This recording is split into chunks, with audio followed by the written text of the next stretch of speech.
Hi, it's Tobi again with my second solo podcast. And thanks for the great feedback from my first solo podcast. And I'm going to link that below if you haven't watched it yet. I talk about being fat. And so that was fun.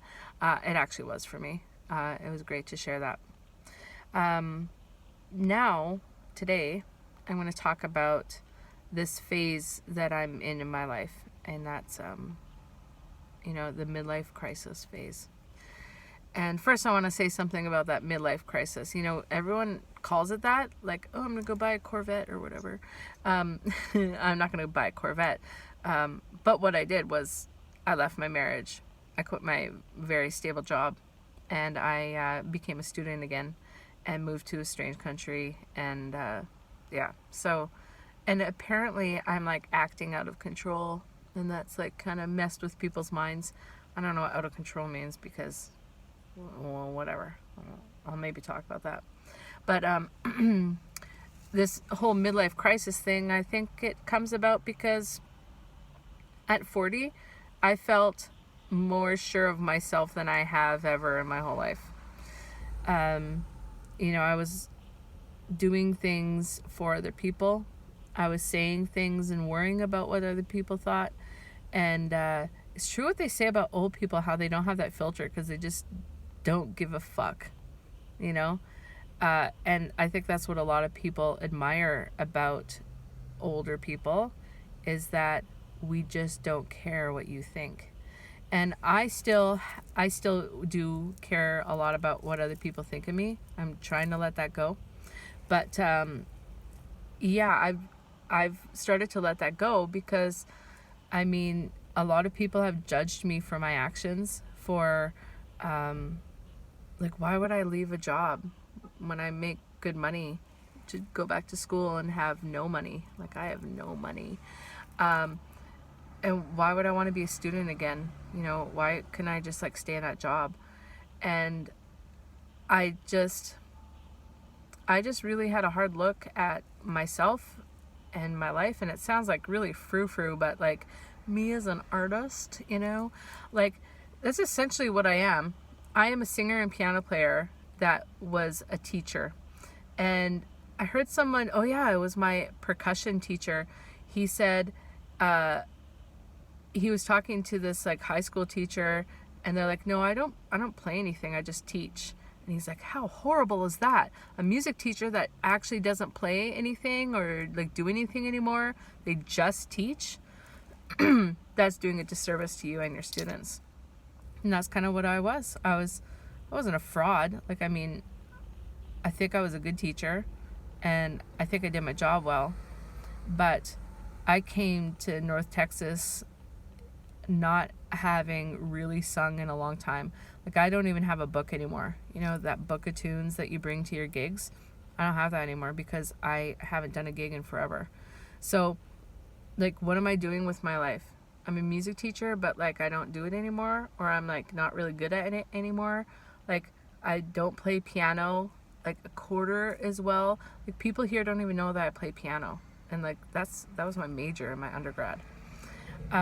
So I just had this kind of like awakening, like I need to get back to the real shit in my life, and that's like being good at music, being an authentic music teacher, which means I actually know the shit that I'm talking about.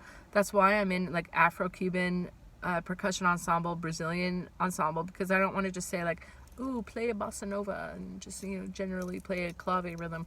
Like, I want to know what I'm talking about. So that's why I'm back in school. And then, with my marriage, I talked about that kind of like in a previous podcast, and I've talked about it with like my friends and family, like personally.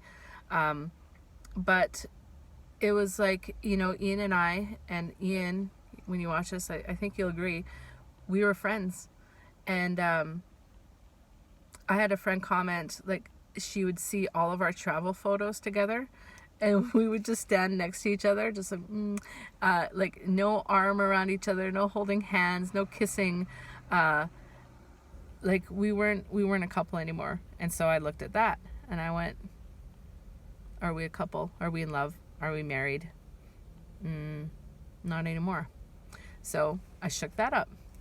And then, as mentioned in my last podcast, I looked at my health and my weight, and was I happy? No. I was just existing. So I switched that up. And all of these things, like, to the outside perspective, happened at the exact same time. And it was just like, bam, like, Tobi's changed. She's a different person. I've since kind of lost my best friend, and he won't tell me why. He won't tell me what I did, even though I didn't do anything to him. I have I don't know. I've changed my life, and some people have a problem with that. And I've noticed that, like, when people make life changes for the better, sometimes you lose friends along the way. Isn't that weird? Like, shouldn't your friends be supporting you? But I've realized that maybe this is a time for like self-reflection and really putting a magnifying glass on our relationships to figure out why we're in them. My best friend and I, it's a historical friendship, as Stephanie, my old friend, pointed out to me yesterday.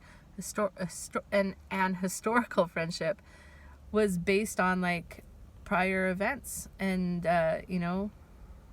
my best friend Mark and I, we were in choir and band together, and then he helped me through, like, being a single parent, like, not an alone single parent. He was there for me with the diapers and the babysitting, and then I was there for him when he came out of the closet, and we saw each other through our marriages. And what are we now? I don't know. I haven't talked to him really since I moved to China. He doesn't respond to my texts. We don't talk anymore. So, like, what is that? What's our friendship now? So that friendship went away with this new Tobi, with this, like, midlife crisis Tobi. I guess it pisses people off to watch somebody be successful. Again, I'm hypothesizing because he won't talk to me. But I've seen that in myself. I see people when they are successful and they're chasing their dreams or they're losing weight. I sometimes got envious instead of being just, like, genuinely happy for them. So I can understand maybe a little bit of the emotions that are going on, but I mean, I obviously don't like it. So here I am in my car in the parking lot. I was an hour and a half early before I needed to be here because that's what I need to do to get a parking spot. And I'm in my new life. I'm dating a new person, and we are not without our issues too. It's always complicated when you date as an older adult, but I'm happy with him. I'm happy being at school. I am happy for my son that he's, like, thriving as an adult. We're starting to anyway. I have continued success with my weight loss, and now I'm starting to go to the gym. And I'm just really happy that I've decided to consciously make all of these changes in my life and switch it up and have this midlife crisis. And now, because of social media, I'm having this midlife crisis in front of y'all. And so, in conclusion, can we rename midlife crisis to, like, something else? Like finding our true self age or something, because that's really what I've done. Is I've said, here is my life that I want to live, and I want to do the things I want to do, and I'm going to do them. And it's not at the expense of anyone, because it's been in consultation with Ian, all of these things. I didn't say, fuck you, Ian, I'm going. It's been in consultation with him and with Phoenix. And I am just loving being on this journey. And so happy midlife crisis, everyone. And thanks for joining me again.